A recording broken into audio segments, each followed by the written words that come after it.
कुदरत का प्रहार, तुर्की हुआ लाचार, चारों तरफ मौत का तांडव, चारों तरफ चीख पुकार। नमस्कार, भारत की बात के साथ हाजिर हूं मैं शोभना यादव। तुर्की में आए विनाशकारी भूकंप की हर खबर सबसे पहले आप एबीपी न्यूज पर देख रहे हैं। भूकंप भूमि में सबसे पहले पहुंचने वाले न्यूज चैनल एबीपी न्यूज है। तुर्की में तबाही की आंखों देखी सबसे पहले हम आप तक पहुंचा रहे हैं, आपका अपना चैनल एबीपी न्यूज।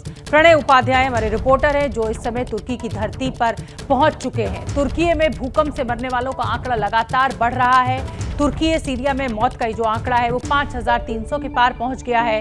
तुर्की सरकार के मुताबिक 3500 से ज्यादा लोगों की मौत हुई है। सीधे आपको लिए चलेंगे पॉइंट 0 पर, जहां पहुंचा हुआ है इस समय एबीपी न्यूज की टीम। प्रणय उपाध्याय हमारे साथ सीधे तुर्की से जुड़ रहे हैं। प्रणय, मैं देख सकती हूं कि इस समय मौसम वहां पर बेहद ठंडा है, रेस्क्यू ऑपरेशन लगातार चल रहा है, पर सच मानिए जो तस्वीरें मिल रही हैं वो इस समय रुला देने वाली हैं, दुख देने वाली हैं। वहां पर जब आप लोगों से बात कर रहे हैं तो क्या कुछ निकलकर सामने आ रहा है, क्या कह रहे हैं?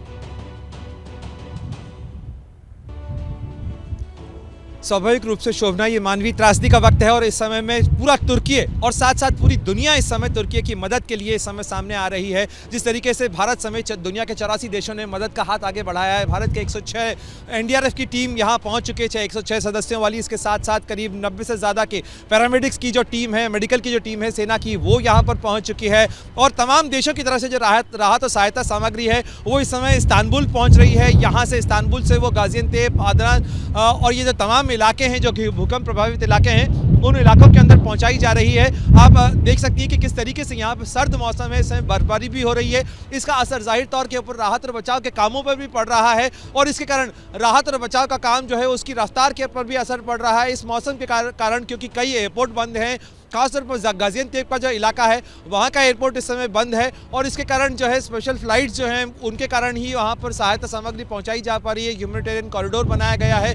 कई जगह सड़क सामग्री का जो रास्ता है वो भी टूटा हुआ है इस पूरे इलाके के अंदर। तो आप अंदाज़ा लगा सकती हैं कि तुर्की के इस पूरे इलाके के अंदर जिस समय मैं यहाँ पर मौजूद हूँ, बीते 24 घंटों के अंदर, 36 घंटों के अंदर लगातार यहाँ पर तुर्की की ज़मीन के ऊपर झटके महसूस किए जा रहे हैं, आफ्टर शॉक्स आ रहे हैं और इन आफ्टर शॉक्स के कारण अभी भी दहशत का माहौल है, खास तौर पर उन भूकंप प्रभावित इलाकों में, क्योंकि भारत की जो टीम है वो गाजियान्तेप की तरफ बढ़ चुकी है। एनडीआरएफ की टीम है वहाँ डिप्लॉय होगी, जो डॉग स्क्वाड है, इसके अलावा जो एनडीआरएफ के रेस्क्यूअर्स हैं, ये तमाम लोग जो हैं हम उनके भी संपर्क में हैं। लगातार जो उनसे जानकारी मिल पा रही है वहाँ पर स्थिति काफ़ी ख़राब है और ख़ासतौर पर गाजियान्तेप के इलाके की बात करें तो वहाँ पर लगभग पूरा शहर जो है वो तबाह हुआ है। और आपको जिस तरीके से पता है शोभना कि वहाँ करीब 20 लाख की आबादी का ये पूरा शहर था, लेकिन 20 लाख की आबादी वाले शहर के अंदर इस तरीके की तबाही का मंजर देखने को मिल रहा है कि सड़कें तबाह हो गई हैं, इमारतें तबाह हो गई हैं, हज़ारों लोग इसमें मारे गए हैं और अभी भी ये नहीं जानता कोई कि कितने लोग अंदर अभी भी फंसे हो सकते हैं। सारी कोशिशें उन्हीं लोगों की ज़िंदगियों को बचाने की है जिस तरीके की तस्वीरें सामने आ रही हैं। मैं आपसे कुछ देर पहले यहाँ की जो रेस्क्यूअर टीम्स थी उनसे बात कर रहा था। लोग आगे आ रहे हैं, लोग ज़्यादा से ज़्यादा संख्या में वहाँ पहुँचना चाहते हैं, लोग सामान इकट्ठा करके वहाँ पहुँच रहे हैं कि किसी तरीके से मदद की जा सके। मेडिकल टीम्स यहाँ पर पहुँची हैं और मेडिकल टीम्स को अलग अलग जोन्स में डिवाइड करके पहुंचाया जा रहा है ताकि हर व्यक्ति तक वहां पर फील्ड हॉस्पिटल जो है वो एस्टेब्लिश किए जा सके। जी शोभना। बहुत बहुत धन्यवाद प्रणय उपाध्याय। और हम आपको बता दें कि प्रणय उपाध्याय इस समय तुर्की में मौजूद हैं, उस जगह पहुंचने की लगातार कोशिश में है जहां पर ये पूरा भूकंप आया है और लगभग 5300 लोगों की जान चली गई है। तुर्की में भूकंप तो कल आया था लेकिन तबाही का सिलसिला अभी तक जारी है। चारों तरफ बड़ी बड़ी इमारतें कभी भी ढह सकती हैं क्योंकि उनमें बड़े बड़े गहरे क्रैक्स पड़ गए हैं। सड़क पर लोग भागते नजर आ रहे हैं। अचानक एक बड़ी सी बिल्डिंग पलक झपकते ही जमीन पर भरभरा कर गिर जाती है। बिल्डिंग गिरने से ठीक पहले ही इन तस्वीरों में कुछ सुरक्षा कर्मी और राहत बचाव दल के लोग भी नजर आ रहे हैं। ये तस्वीरें तुर्की के माल्टिया की हैं। भूकंप प्रभावित इलाके में राहत बचाव के बीच ही ये इमारत गिर गई। इन तस्वीरों में भी देखिए, अचानक एक इमारत गिर जाती है। इमारत गिरते ही चीख पुकार की आवाजें आने लगती हैं। लोग जान बचाने के लिए इधर उधर भागते नजर आ रहे हैं। ये तस्वीरें तुर्की के शानलुर्फा की हैं। तुर्की में कल से तबाही का सिलसिला जारी है। कल 7.8 तीव्रता वाले भूकंप ने तुर्की का भूगोल बदल कर रख दिया है। भीषण भूकंप में तुर्की और सीरिया को मिलाकर मरने वालों का आंकड़ा 5000 के पार पहुंच चुका है। कल आए भूकंप के बाद अब तक करीब 250 झटके लग चुके हैं। तुर्की में 7 दिनों का राष्ट्रीय शोक घोषित किया गया है। तुर्की में किस तरह की तबाही मची है उसे विशेष तकनीक के जरिए मैं आपको दिखाने के लिए आ गई हूं इस हेलीकॉप्टर में। ऊपर से ली गई तस्वीर से देखिए कि कैसा दिख रहा है तुर्की में तबाही का मंजर। बड़ी बड़ी इमारतें जमींदोज हो चुकी हैं। हर तरफ सिर्फ और सिर्फ मलबे का ढेर दिख रहा है। बड़ी बड़ी इमारतें जो यहाँ की शान हुआ करती थी वो शान अब मलबे में तब्दील हो गई है। इस तरह की हजारों इमारतें जमींदोज हो चुकी हैं। ये जो तबाही का आलम आप देख रहे हैं ये तुर्की के दक्षिणी इलाके का है। हेटे का ये इलाका है जो सीरिया से सटा हुआ है और इस पर सीरिया भी दावा करता है। आज ये इलाका भूकंप की चपेट में आकर पूरी तरह तबाह हो गया है। इन धुंधली तस्वीरों में दहशत की जो कहानी दर्ज हुई है उसने दुनिया को हिलाकर रख दिया है। मोबाइल के कैमरे से बनाए गए इस वीडियो में कुछ लोग भूकंप के झटकों से ठीक पहले चहलकदमी करते नजर आ रहे हैं। अचानक भूकंप के झटके लगते हैं और अफरा तफरी मच जाती है। बीच में खड़ी इस बस को देखिए। भूकंप के झटकों में बड़ी सी बस खिलौने की तरह हिचकोले खाने लगती है। ये तस्वीरें तुर्की के हताई की हैं। कार के डैश कैम में तबाही की इन तस्वीरों को देखिए। भूकंप के झटकों के कारण कार अचानक रुकती है। कुछ लोग सुनसान सड़क पर इधर उधर भागते नजर आ रहे हैं। झटकों से कार का कैमरा भी हिलता डुलता नजर आ रहा है। पहले तो दूर एक इमारत गिरती है और चंद सेकंड बाद ही कार के बिल्कुल करीब एक इमारत ढहकर गिर जाती है। इमारत गिरने से धूल का जो गुबार उठता है वो चारों तरफ फैल जाता है। ये तस्वीरें तुर्की के कहरामान मारस की हैं। तुर्की में अब भी भूकंप के झटकों का सिलसिला जारी है। स्पेशल तकनीक के जरिए इस वक्त मैं तुर्की की तस्वीर आपको दिखा रही हूँ। ये देखिए आप नीचे का मंजर। इस वीडियो में आप देखिए कि कैसे पूरा का पूरा शहर मलबे में बदला हुआ है। क्रेन के जरिए मलबे को हटाया जा रहा है ताकि जिंदगी की तलाश की जाए। करीब 6000 से ज्यादा इमारतें इस वक्त तुर्की में इस भूकंप के चलते क्षतिग्रस्त हुई हैं। तुर्की के 10 से ज्यादा बड़े शहरों की तस्वीर इसी तरीके की है। बड़ी बड़ी इमारतें जमींदोज हो चुकी हैं। रेस्क्यू की टीम जगह जगह राहत और बचाव के काम में लगी हुई है। रेस्क्यू में 84 देशों की टीमें शामिल होने वाली हैं। 14 देशों की टीम इस वक्त तुर्की पहुंच भी चुकी हैं। रेस्क्यू ऑपरेशन की ये तस्वीरें तुर्की के मलाटाया शहर की हैं। 22 घंटों से मलबे में फंसे 3 साल के मासूम को सुरक्षित बाहर निकाला गया। बच्चे को सही सलामत देखकर रेस्क्यू टीम के चेहरे खुशी से खिल उठे। सोमवार को भूकंप के सैकड़ों झटके लगने के बाद तुर्की में हर तरफ चीख पुकार मची है। तुर्की की ही अब इस तस्वीर को देखिए। बड़ी मशक्कत से आर्मी के कुछ जवान एक खंडर नुमा बिल्डिंग में रेस्क्यू की कोशिश कर रहे हैं। थोड़ी देर बाद मलबे से एक छोटे बच्चे को बाहर निकाल लिया गया। तुर्की की ये तस्वीरें विचलित कर देने वाली हैं। वीडियो में एक नन्ही सी बच्ची मलबों के बीच बदहवास पड़ी दिखाई दे रही है। इसे बचाने के लिए चल रहे रेस्क्यू ऑपरेशन को वो चुपचाप देख रही है। बेबसी भरी इसी तरह की तस्वीर तुर्की, सीरिया के अलग अलग जगहों से सामने आ रही है। हर तरफ युद्ध स्तर पर राहत बचाव का काम जारी है। तो चलिए आगे बढ़ते हैं और एक और शहर का वीडियो मैं आपको दिखाती हूँ जो तुर्की के एक शहर से आया है। मानो पूरा का पूरा जो शहर है वो मलबे में तब्दील हो चुका है। हर जगह से मलबे का गुबार उठता हुआ दिखाई दे रहा है। रोड पर जो गाड़ियां खड़ी हैं, घरों का नामो निशान मिट चुका है। सब कुछ खत्म हो गया है। मलबे के बीच लोग अपनों की तलाश कर रहे हैं। रेस्क्यू की टीम जिंदगी को खोजने में लगी हुई है। हजारों लोग लापता हैं, हजारों लोग घायल हैं। इन तस्वीरों को देखिए। तुर्की में चारों तरफ मचा हाहाकार। मलबे के बीच हो रहा है चमत्कार।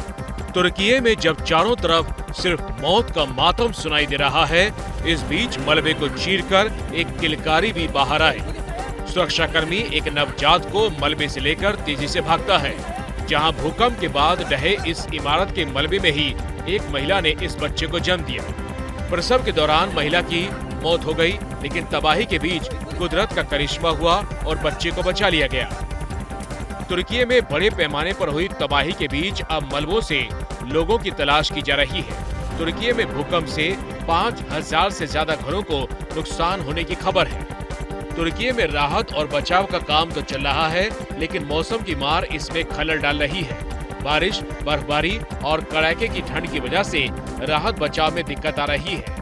साथ ही विस्थापित लोगों की भी परेशानी का सामना करना पड़ रहा है। अब अगला जो वीडियो हम आपको दिखाने जा रहे हैं वो रात का वीडियो है और ये देखिए, चारों तरफ अंधेरा है, लेकिन रेस्क्यू टीम जो है वो हर एक जिंदगी जिसकी उम्मीद है कि वो बची हुई हो सकती है, उसको बचाने में लगी हुई है। इस तरह से ऑपरेशन लगातार चल रहे हैं और कई दिनों तक चलेंगे, क्योंकि तबाही जो है वो बहुत बड़ी है। रात के अंधेरे में भी जिंदगी को बचाने की जंग लगातार जारी है।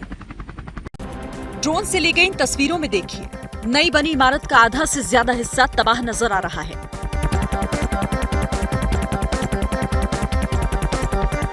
दो इमारतों के बीच में मलबा दिख रहा है। नजदीक से ली गई तस्वीरें तबाही को सही तरीके से बयां कर रही हैं। घर, बालकनी का हिस्सा पूरी तरह तहस नहस हो चुका है। इन्हीं टूटे हुए हिस्से के बीच एक बुजुर्ग मदद की गुहार लगा रहे हैं। क्रेन की मदद से बुजुर्ग को नीचे उतारा जाता है। ये तस्वीरें तुर्की के अदाना प्रांत के चुकुरोवा शहर की हैं। भूकंप के झटकों से यहाँ कई इमारतें हैं जो जमींदोज हो चुकी हैं, जबकि कुछ इमारतों को ऐसा नुकसान पहुंचा कि लोग अंदर फंसे रह गए। यहाँ भी देखिए, क्रेन की मदद से एक महिला समेत कुछ लोगों को बिल्डिंग से निकाले जाने का काम चल रहा है। तुर्की प्रशासन के सामने अभी सबसे बड़ी चुनौती है मलबों में दबे लोगों को बचाना। मलबे से लोगों को निकाला जा रहा है, साथ ही टूटे घरों में फंसे लोगों की भी तलाश की जा रही है। और हम आपको बता दें कि जिस वक्त ये भूकंप आया उसके बाद तुर्की के समुंदर में ऊंची ऊंची बड़ी बड़ी लहरें उठने लगी थी। इस वक्त विशेष तकनीक के जरिए मैं समुंदर के ऊपर हूं और आपको दिखा रही हूं कि भूकंप आने के बाद समुंदर में किस तरीके से बड़ी बड़ी और ऊंची ऊंची लहरें उठने लगी। पूरा शहर तबाह हो गया। ये जो नज़ारा था ये इतना खतरनाक है कि यहाँ बैठकर भी डर लग जाए, दिल दहल जाए।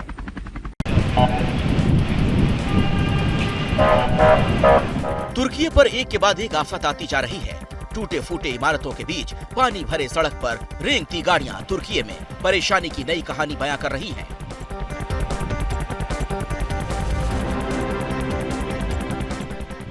सोशल मीडिया पर वायरल ये वीडियो तुर्की के इस्केंदरम की है। तुर्की में कल आए भीषण भूकंप के बाद दावा ये कि यहाँ समंदर का स्तर बढ़ गया, रिहायशी इलाकों में पानी भर गया।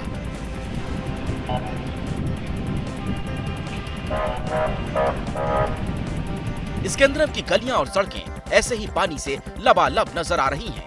भूकंप के कारण समंदर का स्तर बढ़ जाने से यहाँ राहत बचाव के काम में काफी दिक्कत आ रही है।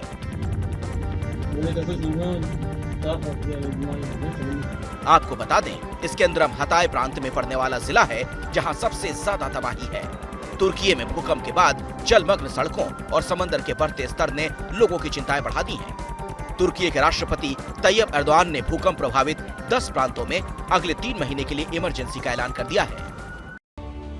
तो भारत की बात पे फिलहाल रुकेंगे एक बहुत छोटे से ब्रेक के लिए। कहीं मत जाइए, ब्रेक के बाद आपको सीधे लिए चलेंगे सीरिया और वहां से दिखाएंगे भूकंप। और बड़ी खबर के बाद भारत की बात में इस समय एक ब्रेकिंग न्यूज आ रही है, वो आपको बता दें। तुर्की से ये बड़ी खबर, तुर्की में 3 महीने की इमरजेंसी का ऐलान कर दिया गया है।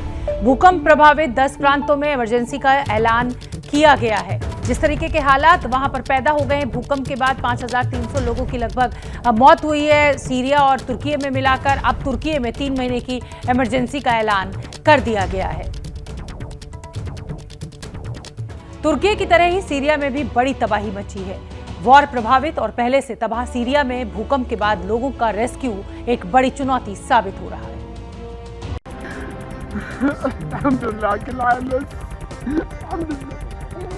दर्द की कोई जुबान नहीं होती। बच्चे को सीने से लगाए फफक कर रो रहे इस शख्स की बात भले समझ ना आए, लेकिन भूकंप ने इसे ऐसा जख्म दिया है जो कभी भर नहीं सकता।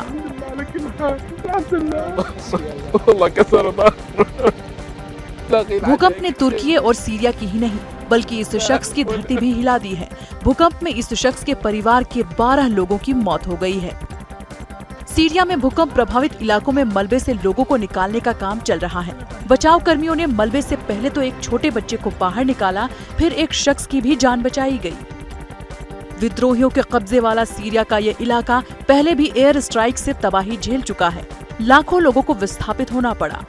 तुर्की के बाद सबसे ज्यादा तबाही सीरिया में हुई है। हालांकि सीरिया में संसाधनों के अभाव का असर रेस्क्यू ऑपरेशन पर भी देखा जा सकता है। सीरिया में भी भूकंप से कम 2000 लोगों की मौत हुई है।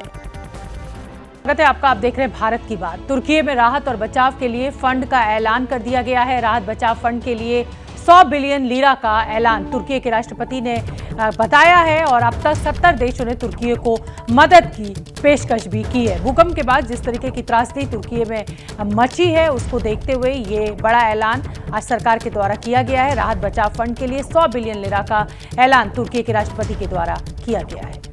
छोटा सा ब्रेक, फौरन लौटेंगे। आप देखते रहिए भारत की बात। और अब वक्त हो गया है स्पेशल सेगमेंट का। स्पेशल सेगमेंट में आज बात मुसीबत में फंसे तुर्की को भारत की मदद की करेंगे। आप जानते हैं टर्किश भाषा और हिंदी में एक शब्द कॉमन है, वो है दोस्ती। जी हाँ, टर्किश और हिंदी दोनों भाषा में मौजूद दोस्ती शब्द को भारत ने सच साबित किया है। तुर्की अपनी सबसे मुश्किल घड़ी से गुजर रहा है, लेकिन इस समय भारत ने पुराने रिश्तों से किनारा करते हुए मदद का हाथ आगे बढ़ाया है। तुर्की कश्मीर पर पाकिस्तान के साथ खड़ा होता था, लेकिन इस संकट की घड़ी में भारत हर संभव मदद तुर्की को पहुंचा रहा है।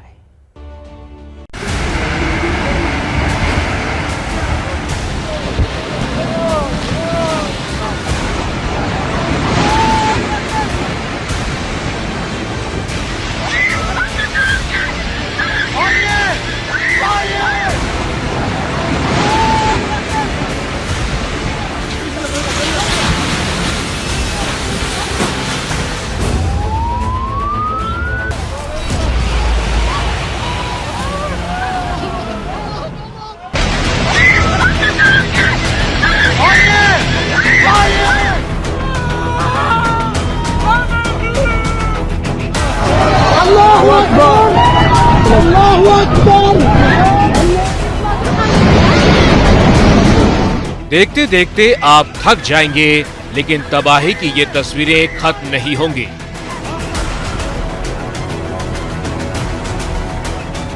पहली तस्वीर, रोड पर गाड़ी चल रही है और रोड के दूसरी तरफ खड़ी विशाल इमारत ताश के पत्तों की तरह भर-भरा कर गिर जाती है।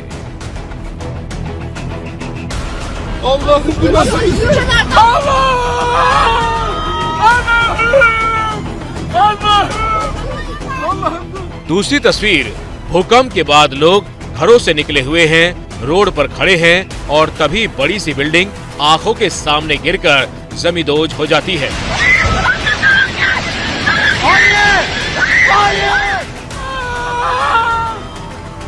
तीसरी तस्वीर, रोड पर लोग खड़े हैं और अचानक से उनके बगल की बिल्डिंग गिरकर मलबे में बदल जाती है।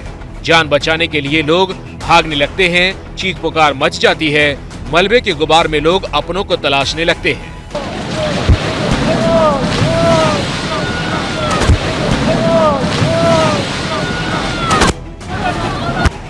चौथी तस्वीर, 7 मंजिला बिल्डिंग शीशे की तरह गिरकर मानो चूर-चूर हो रही है। पास खड़े लोग चिल्लाते हुए भाग रहे हैं।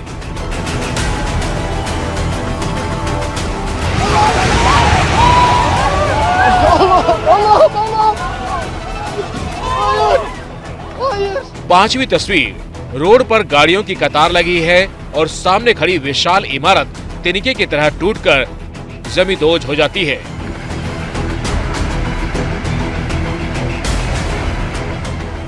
गाड़ियों में खड़े लोग बेबस होकर बर्बादी की इस तस्वीर को कैमरे में कैद करते हैं।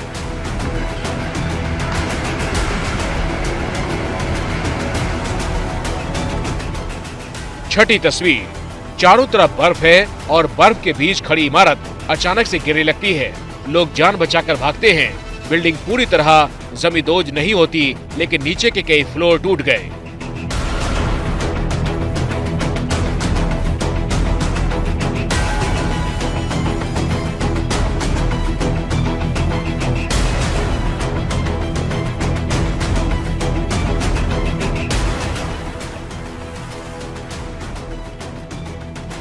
सातवीं तस्वीर, रोड पर कुछ लोग भागते हैं, फिर सामने वाली बिल्डिंग की तरफ से लोग दौड़ते हुए दिखते हैं और देखते ही देखते बड़ी सी बिल्डिंग गिर जाती है।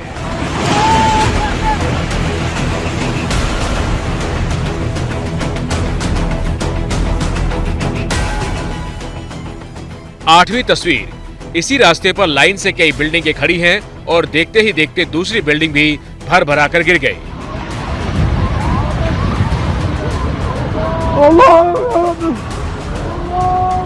नौवीं तस्वीर, रोड पर दो कार वाले क्रॉस कर रहे हैं, अचानक ये बिल्डिंग टूट जाती है। गनीमत ये रही कि कार वाले इस हादसे में बाल बाल बचे।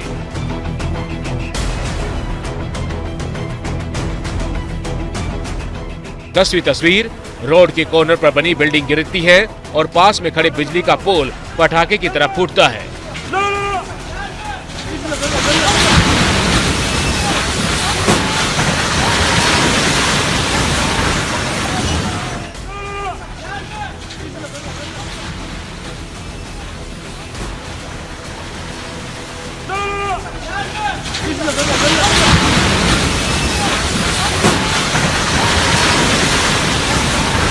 तबाही की ये 10 तस्वीरें महज एक उदाहरण भर हैं। भूकंप प्रभावित इलाकों में 5000 से ज्यादा बिल्डिंग इस तरह से गिरकर टूट चुकी है।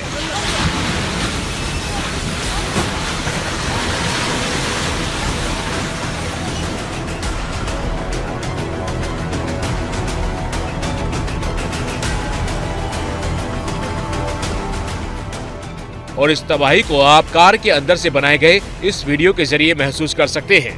कार में मौजूद कैमरा तुर्की में मची तबाही को दिखा रहा है।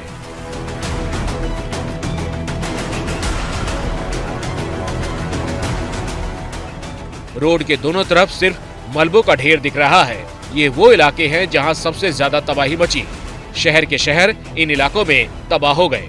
बहुत सी जगह ऐसी हैं जहां रेस्क्यू की टीम अभी पहुंच नहीं पाई है। एक तो रास्ते में दरार आने से सड़क संपर्क कई इलाकों से भंग हो गया है, तो दूसरी ओर जहां बर्फबारी हो रही है वहां रेस्क्यू में दिक्कत आ रही है। और तुर्की की इसी दिक्कत को दूर करने के लिए भारत ने भेजे हैं देवदूत।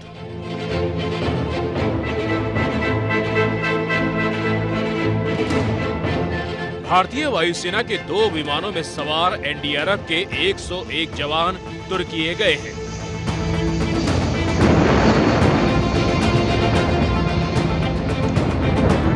कोलकाता और गाजियाबाद की एनडीआरएफ टीमों को इस मिशन के लिए भारत ने भेजा है। ये पहले विमान की तस्वीर है जो तुर्की पहुंचा। एनडीआरएफ के जवान अपने साथ खोजी कुत्ते, कटर मशीन, हथौड़े, प्राथमिक चिकित्सा के लिए दवाएं और संचार उपकरण साथ लेकर गए हैं। इस टीम में 5 महिला बचाव कर्मी, डॉक्टर और पैरामेडिक्स की टीम भी शामिल है। भारत के ये देवदूत अपने ट्रेडमार्क नारंगी ड्रेस में हैं। पहली टीम एनडीआरएफ की 51 रेस्क्यूज के साथ में आज सुबह 3:09 पे यहाँ से रवाना हुई। इंडियन एयर फोर्स का प्लेन उनको लेके गया है। उसमें हमारी तमाम इक्विपमेंट है और केनाइन स्क्वाड भी है और 5 महिला रेस्क्यूज भी साथ गए हैं और 3 गाड़ियां हमने साथ भेजी हैं क्योंकि गाड़ियों की वहां थोड़ी दिक्कत हो रही थी। तो ये टीम इस तरह तैयार होकर यहां से सुबह 3 बजे रवाना हो गई है। भारत सरकार ने तुर्की की मदद के लिए जिस एनडीआरएफ की टीम को भेजा है, वो एनडीआरएफ की टीम इस तरह के 2 ऑपरेशनों को पहले भी सफलतापूर्वक अंजाम दे चुकी है। 2011 में जब जापान में सुनामी आई तो भारत ने मदद के लिए अपनी टीमें भेजी थी। 2015 में जब नेपाल भूकंप से थर्राया तब भी भारत के एनडीआरएफ की टीमें मदद के लिए वहां तैनात हुई थी। भारत के एनडीआरएफ के पास भूकंप में राहत और बचाव के कामों का पूरा अनुभव भी है और क्षमता भी।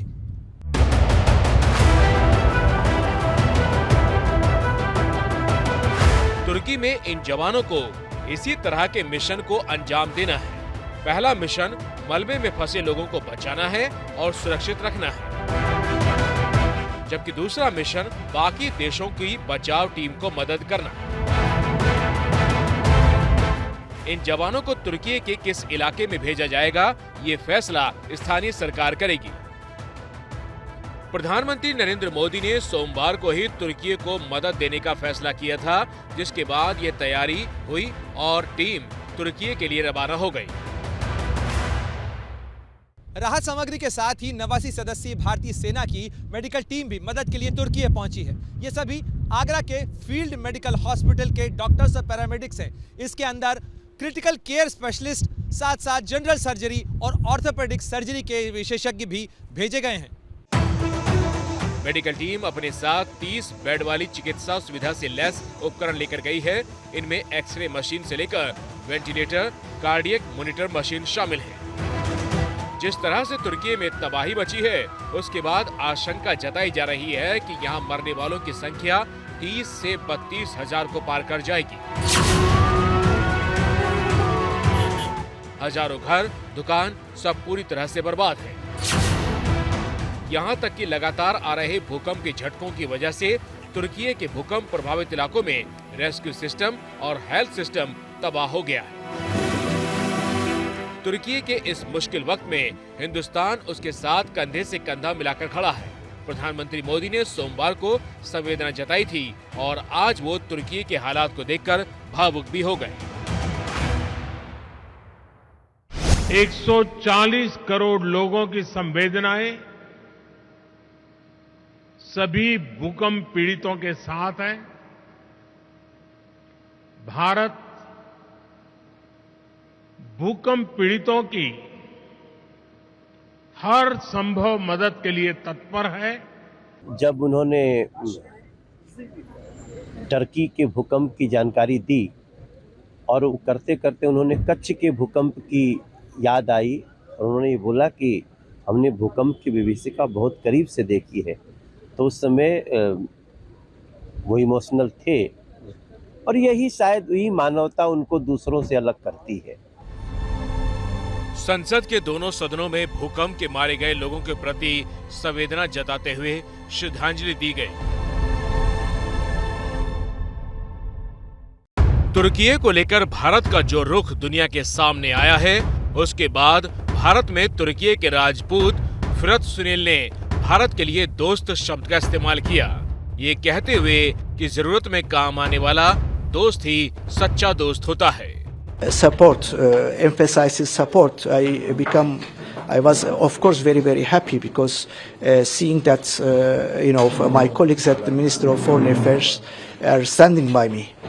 I was very happy, and this is a huge moral support. So we are dosts, we are friends, and we help to each other, and we appreciate our help, of course. तुर्की के राजदूत का ये बयान और भूकंप में तुर्की को भेजी गई भारत की मदद का वैश्विक असर भविष्य में दिख सकता है।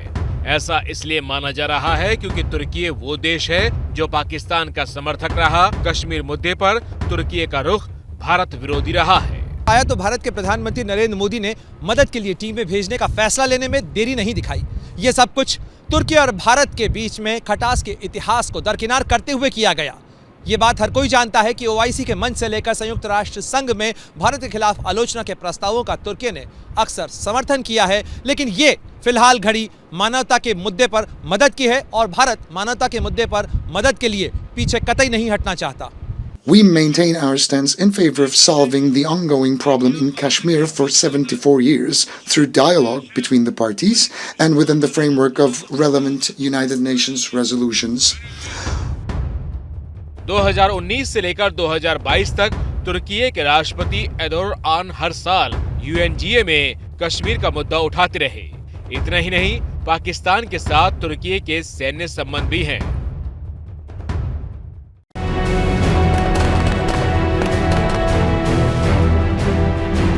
पाकिस्तान और तुर्की की सेना साझा युद्ध अभ्यास करती रही है, लेकिन जब तुर्की पर मुसीबत की मार पड़ी तब उसका दोस्त पाकिस्तान मदद करने की हालत में नहीं है और हिंदुस्तान दोनों हाथों से मदद के लिए आगे आया है। अब खबर यह है कि पाकिस्तान तुर्की की आपदा में अपने लिए अवसर तलाश रहा है। पाकिस्तान के प्रधानमंत्री शहबाज शरीफ और विदेश मंत्री बिलावल भुट्टो बुधवार को तुर्की जाने वाले हैं। कहा जा रहा है कि अपनी संवेदना जताने दोनों नेता तुर्की जाएंगे। वैसे चर्चा इस बात की भी हो रही है कि पाकिस्तान कंगाली की हालत में है। ऐसे में वो तुर्की की मदद तो करने से रहा, क्या पता इसी बहाने अपने लिए ही कुछ मदद तुर्की से मांग ले। खैर, इस वक्त दुनिया ये देख रही है कि हिंदुस्तान तुर्की और सीरिया के लिए मदद का हाथ बढ़ा चुका है। तुर्की में दुनिया के 84 देश रेस्क्यू ऑपरेशन चलाएंगे। 14 देशों से टीम दोपहर तक पहुंच गई थी। तबाही इतनी बड़ी है कि रेस्क्यू ऑपरेशन लंबा चलेगा।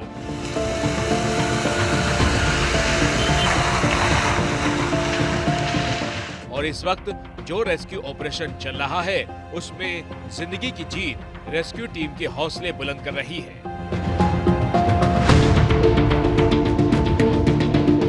ये तुर्की में अलग अलग जगहों से रेस्क्यू की तस्वीरें हैं। देखिए कैसे जिंदगी मलबे से जिंदा निकल रही है। कोई 20 घंटे बाद निकला तो कोई 25 घंटे बाद। छोटे छोटे बच्चे मौत को मात देकर मलबे से बाहर निकाले जा रहे हैं।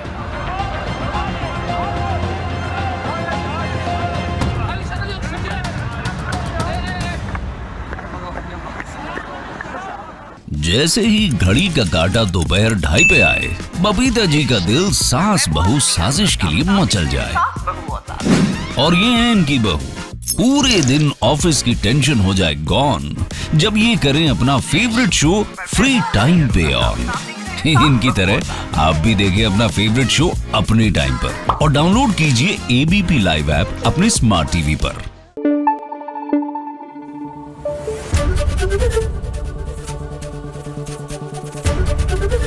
एबीपी न्यूज आपको रखे आगे।